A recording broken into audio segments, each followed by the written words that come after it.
tambay-tambay muna kami. Lalabas ako mamaya, mga alas 10. Kasi nandito ako sa kwarto. Wala, nagkukulong lang.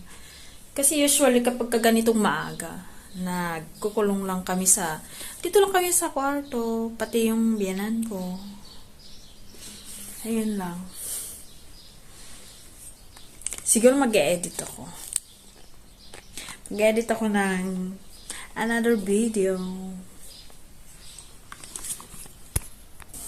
Very emotional. Hindi naman ito nakakatawa. Very emotional yung babaeng biyanan ko kasi pina-check up ata si Max, yung aso.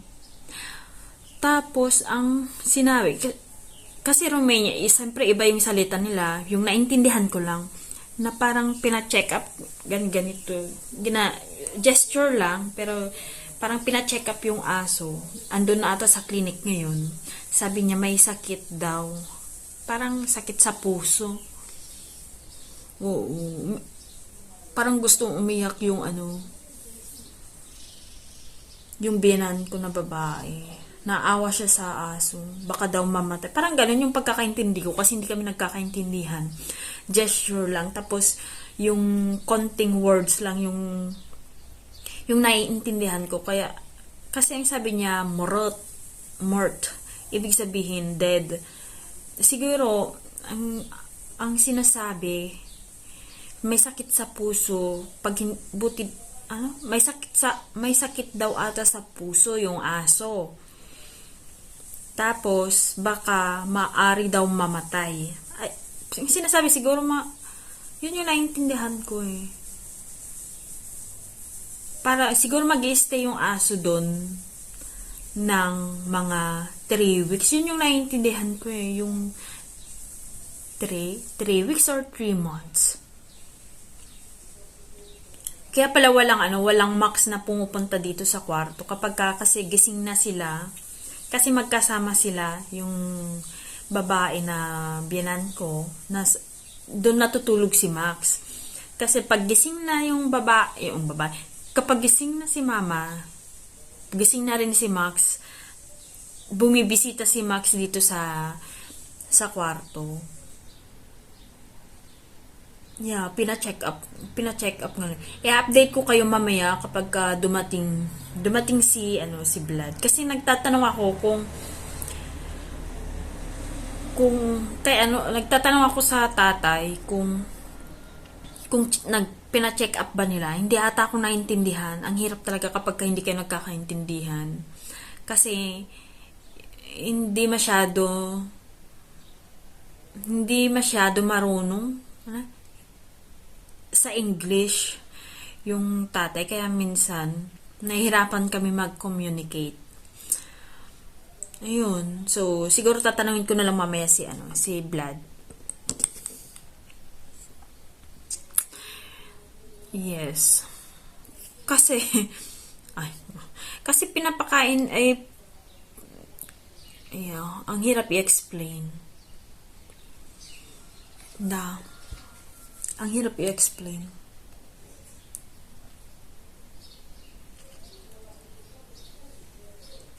Pati yung mama, hindi masyadong pati si mama, hindi masyadong nagsasalita ng English. Konti lang, parang basic lang ba? Yung kaya niyang sabihin.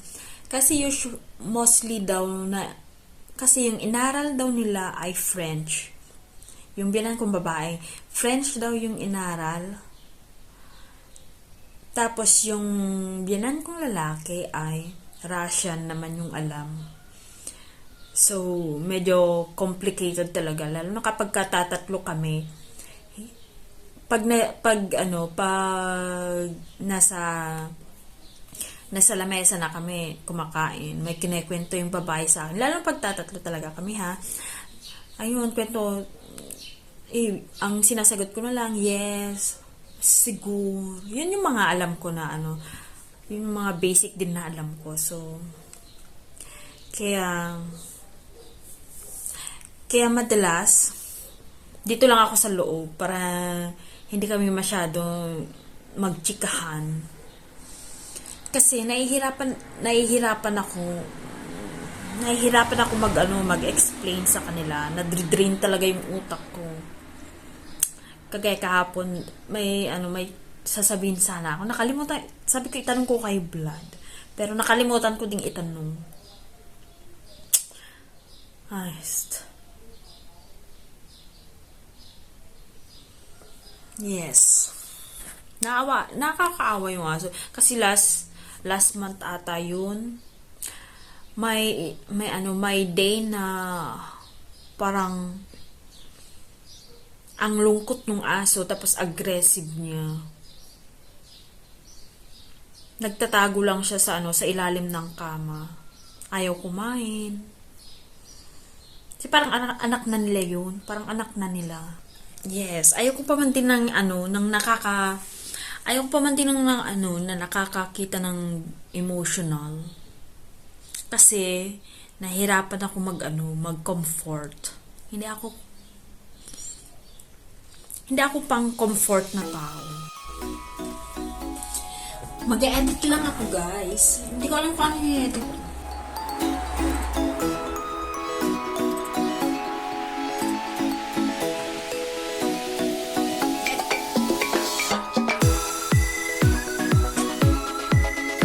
I-edit yung ang ginawa namin last. Yung sa kung yun lang.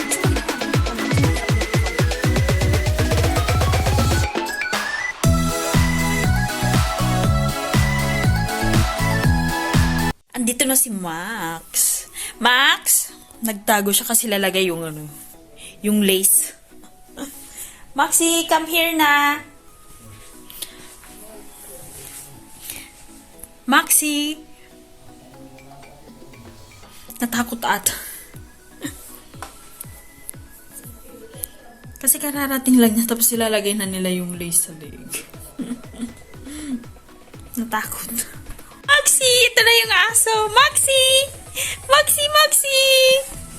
Na, di ba? Die! Freak! Bumalik dun sa ilalim. Natatakot. Ifrik! Maxi! Ifrik! Maxi, hi! Go to mama, Maxi!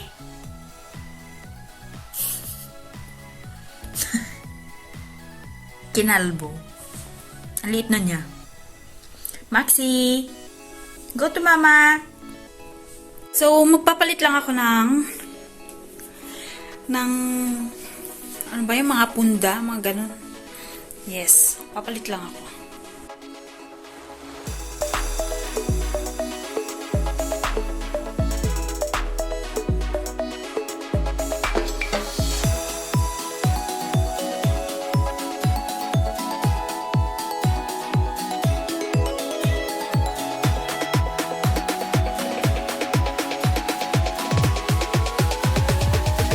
Hello guys, so iayos ko lang itong cable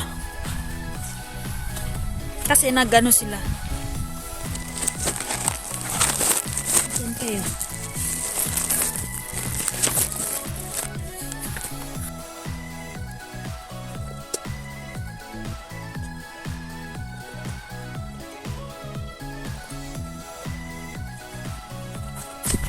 Ito guys, ayusin ko lang to.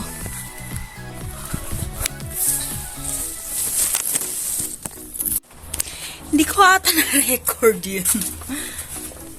So, lalagay ko lang dito.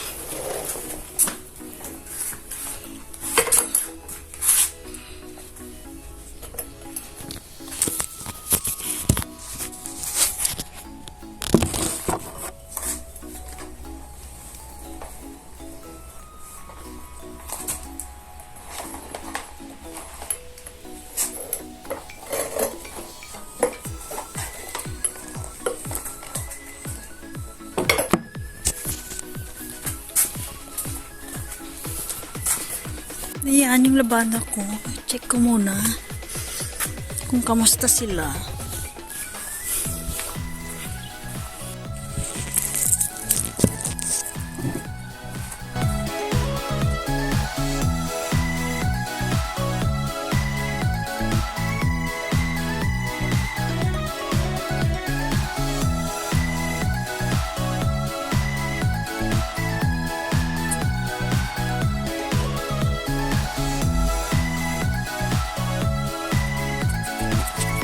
Ito na yung listahan ng mama niya. O, ang dami naming bibilhin, no? Kukuha lang kami ng pera, maingay. What? Okay.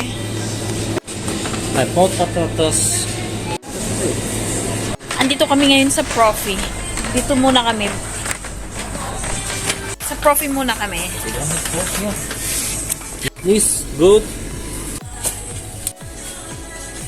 So soda. Yo. It's a cloth there. It's I don't know. Doesn't have a.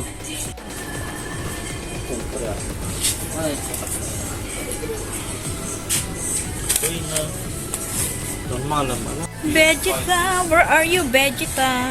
Vegeta, it's Dragon Ball Z. Da. Mac and Vegeta. No, better No. Eda, bine.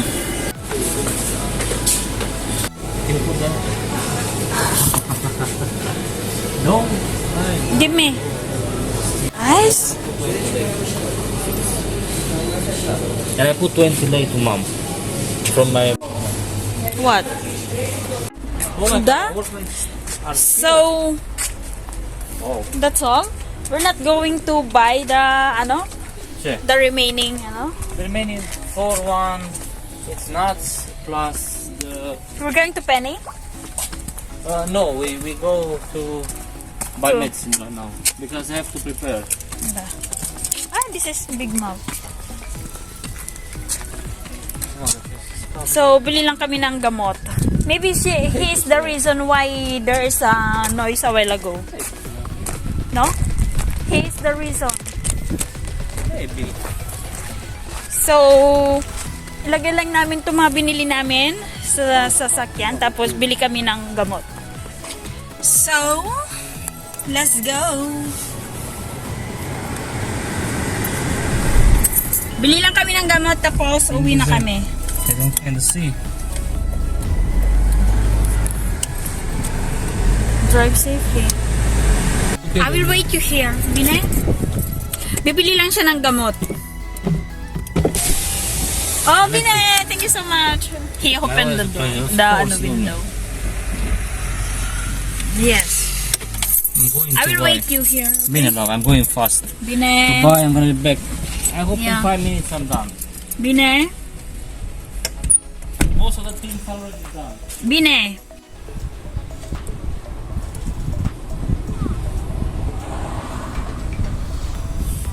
Paiwan na ako dito kasi bibili lang naman siya ng gamot. Malapit lang naman dyan. Yung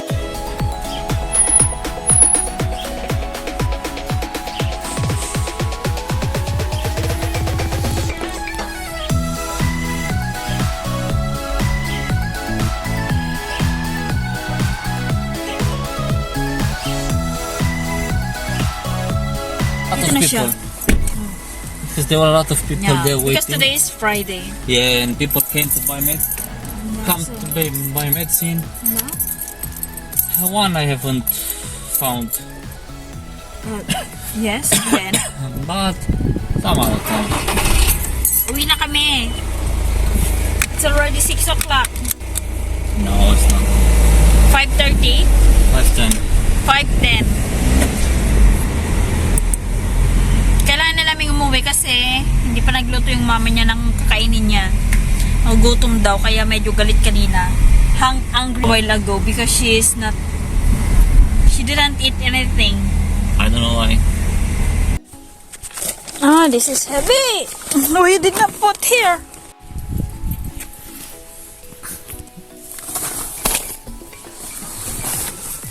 They already sold me. Da. What to do? Have to go? Da.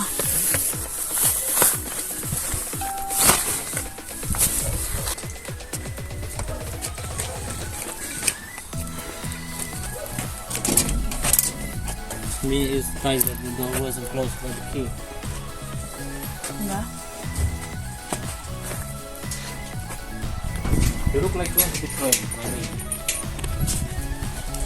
You think?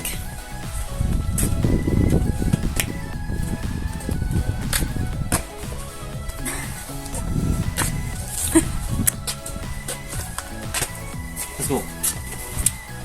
Hi.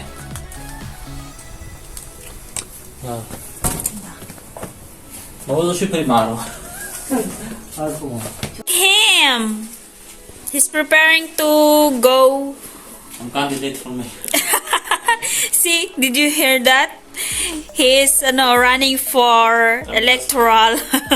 Yeah, sure. I'm just kidding. For mayor. Look at him. He's so... Say hi naman. Hello. Hello, say hi. Hi. I'm just kidding. What is your message to everyone since you're running for a mayor? God bless anyone. That's all? How about your supporters? Hello. What are you going to wear? No, I mean what shoes? The white one? Yeah. What are these? Da? Oh my god, this smell like gasoline here. I wear these shoes. I waited to wear for occasion, no? I have to use my ID card there Your ID? But why? to vote. I'm just kidding. I'll just go there. We stay like 2 hours, I think. We're gonna stay a bit longer. So, love, you want to come with us at Horia, another village? When? After we got from there, we go to village, Horia. You want to come with us? Yes. It's nearby Arad. No, of course. Our, What are we going to do? What are we going to do there? just to come with me, to show you the village. Horia is another one who's belong to Vladilescu hometown. With Mama? Just 3 of us, just us. Tata and me. You, Tata and me. Okay, I want, of course. We're gonna pick you up when we return from there. Message me, okay? Message me when you're coming so that I can prepare. We prepare it, I know, at 7, after Just 7. message me if you... We're gonna stay there, Tata maybe wants to eat there and drink or something. That's why you have to message me when the program is already done. How do I look like this? You look, Okay? look at that. You look poggy. Thank you, love. Da. Let me face here. Oh my gosh, look at that. This is from the acquaintance. Really? Da. That one is much more nice now that you're, It's smaller. nah. How about before? Have you tried? Fixer. Huh? Now it's better. Huh? It was much fixer doing that. Yes, it's like but right now you're, Sick. look at that. Eh? You go na? He's already, Hey, hey.